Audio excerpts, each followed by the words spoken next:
Bonjour, bienvenue dans ce nouvel épisode de Fantaisie au petit déjeuner. Ça fait 2 mois que vous nous attendiez et voilà, on est de retour enfin et en plus on se montre, on n'est plus timide sur Fantaisie au petit déj. Et c'est l'occasion en plus d'inviter des amis. Et aujourd'hui je suis avec Tali, qui est libraire à Paris à la librairie L'Entremonde dans le 11e rue du Chemin Vert, la librairie fantastique que vous connaissez, on en a déjà parlé. Et voilà, aujourd'hui on va initier un nouveau truc sur Fantaisie au petit déj, on va essayer de partager les coups de cœur des fidèles du croisant fantaisiste. Et aujourd'hui, Tali va nous parler de ses coups de cœur. Donc c'est l'occasion pour ce 100e numéro de faire quelque chose de spécial. Bien sûr, il y a des croissants, sinon ce ne serait pas tout à fait la même chose. Mais on est dans ce bel endroit, dans cette belle librairie. Et c'est Tali aujourd'hui qui va nous parler de ses livres. Bonjour Tali, ça va bien? Oui. Alors j'ai vu que tu nous avais choisi des... super content de venir ici, déjà c'est super bien.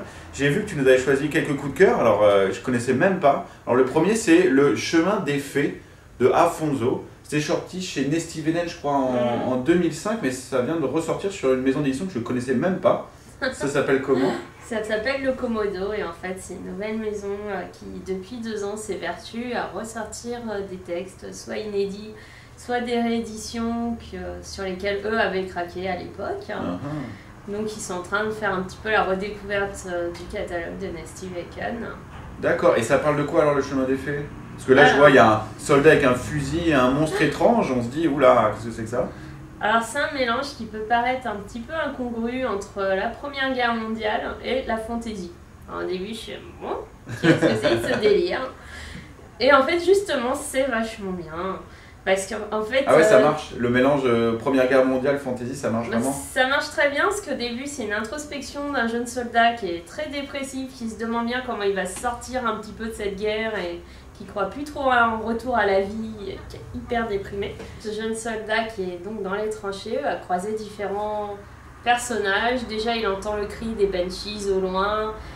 Il va combattre des loups-garous du côté des nazis. Il y a toute une compagnie d'elfes noirs qui débarquent. Enfin, au départ, on a un peu l'impression que c'est un peu mis n'importe comment, et en fait, pas du tout. Parce que... Mais c'est genre les Allemands, ils ont la mauvaise magie, les Alliés, ils ont une bonne magie. Non, pas du tout. Pas du tout, quoi. C'est vraiment, il y a des persos de chaque côté, il y a ni bon ni mauvais, il y a des banshees qui peuvent être sympas comme elles peuvent être méchantes. Ah d'accord. C'est vraiment extrêmement bien caractérisé, et c'est vraiment personnage par personnage. C'est pas...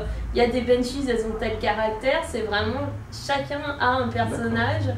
Et chacun a une personnalité et une façon de parler. Donc, à un moment, il va se retrouver dans un hôpital. Il va croiser une fée une fée infirmière qui va s'occuper de lui. Donc, il y a tout un moment assez comique de dialogue entre la comparaison avec la magie et la réalité, mais qui n'est pas du tout un mélange comme on pourrait voir dans les livres jeunesse où il y a toute une explication des pouvoirs de chacun. Ouais. Ça n'a vraiment rien à voir, c'est vraiment pour expliquer, bah oui, moi je ressens les choses comme ça, parce que je suis forcément, vu que je suis de telle race, j'ai tel pouvoir, hein, mais c'est vraiment pas, c'est caractérisé par perso, quoi. Et est-ce qu'il y a... Mais ça se passe dans notre monde à nous? Ça se passe dans notre monde à nous, c'est que, vraiment une uchronie à partir de la Première Guerre mondiale. C'est vraiment un mélange uchronie et fantaisie en fait. D'accord. Et il y a aussi le côté champ de bataille, les tranchées pleines de boue, le charpenel, les obus, les barbelés, tout ça. Il y a aussi les cartes postales Première Guerre mondiale comme on adore. Elle est là. Ouais, super, ça a l'air très étonnant en tout cas, mais je ne connaissais pas du tout. Donc, moi j'aime beaucoup, c'est avec les harpies qui débarquent. Alors, il y a toute une description de comment les harpies elles puent, elles sont dégueulasses, elles foutent les boules. Enfin, il y a vraiment un passage super passionnant là-dessus. Et c'est vrai, c'est très marrant de voir aussi le côté comique de la situation en même temps, et de voir aussi qu'il a un autre compagnon humain qui a une philosophie de la vie qui est assez particulière. Je développerai pas là-dessus parce que c'est trop passionnant de le lire. Il faut nous laisser le plaisir de le découvrir. Mais donc voilà, ça s'appelle Le Chemin des Fées de Afonso. Ça a l'air pas mal du tout, voilà, exactement ce pourquoi j'ai invité Tali, parce que je n'aurais jamais découvert ce livre sans elle, donc c'est cool, une bonne surprise. J'ai vu que tu nous as réservé aussi d'autres choses, alors il y a Le Guide des Fées et L'amour selon les fées. Alors c'est sûrement pas des livres, mais on m'a dit que j'étais pas assez féminin sur Fantaisie au petit déjeuner, qu'il n'y en avait que pour les gros garçons et les grosses haches, donc il était temps de faire venir un peu de féminité, et c'est pour ça que Tali est là d'ailleurs. Donc voilà, Le Guide des Fées et L'amour selon les fées, c'est quoi alors ces trucs? Alors, au début, donc c'est deux... Je crois qu'il y en a une qui est professeure, l'autre, je crois que c'est son professeur qui est... Il faudrait que je vérifie. Donc en fait, elles ont commencé à faire un guide des fées il y a quelques années chez ActuSF, parce que ActuSF fait des guides. Il y en a un guide sur la fantaisie francophone, un sur la fantaisie internationale, sur la SF, donc plusieurs guides comme ça. Ils ont donc initié celui-là. parce qu'elles sont arrivées avec l'idée que en fait on avait le sentiment de super bien connaître les légendes médiévales, super bien connaître tous les héritages bretons, celtiques et tout. Et en fait, pas du tout. Et en fait, du tout. Je vais même le mettre là comme ça, c'est magnifique, on voit que ça. Et donc c'est une sorte de profil, c'est ça que tu m'as dit, c'est comme un genre pour moi, un profil de l'œuvre. C'est un peu le profil d'une œuvre comme on avait au lycée, donc un peu pour tricher quand on n'avait rien lu.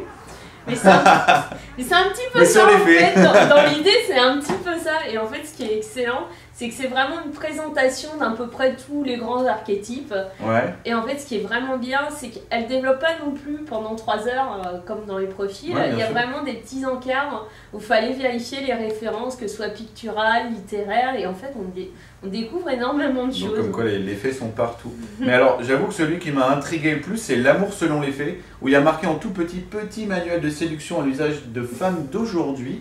Et alors les chapitres sont assez croustillants, je dois avouer, parce qu'il y a des titres de chapitres. Et si vous empruntiez le conduit de la cheminée, Thalie, tu vas nous expliquer. Donc dans la suite du guide des faits, donc le 2e tome. Donc pareil, c'est un petit peu, on reprend tout depuis le début, donc ça, à chaque début de chapitre, on reprend soit le Roland Furieux, soit des textes vraiment canoniques de la légende médiévale, mais expliqués de façon un peu plus polissonne et un peu, ça pourrait vous servir de nos jours. Mais en fait, quand tu lis comme ça les titres, t'as l'impression que c'est très cul et tout, mais en fait c'est extrêmement amusant et extrêmement polisson. Et comment marche le mariage entre...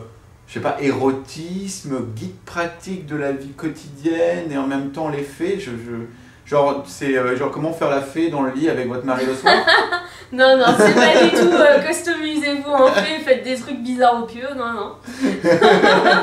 Non, vraiment le but c'est vraiment de repartir en fait du texte médiéval et d'expliquer qu'en fait il y avait beaucoup de sous-entendus de sexualité mais qu'ils pouvaient pas trop exprimer, donc c'est plutôt remettre ça en avant tout en expliquant un petit peu le contexte de l'époque et en expliquant que ça peut servir parce que ça dit des trucs vachement plus intéressants qu'on ne le pense. Ah bah comme quoi. Donc c'est très drôle, c'est très encore très une drôle. grosse surprise. Donc elles sont mises en dédicace il y a 2 semaines, donc j'étais très contente. Ça s'est bien passé? Ça s'est super bien passé et je l'ai fait lire à plein de clientes qui sont heureuses comme tout.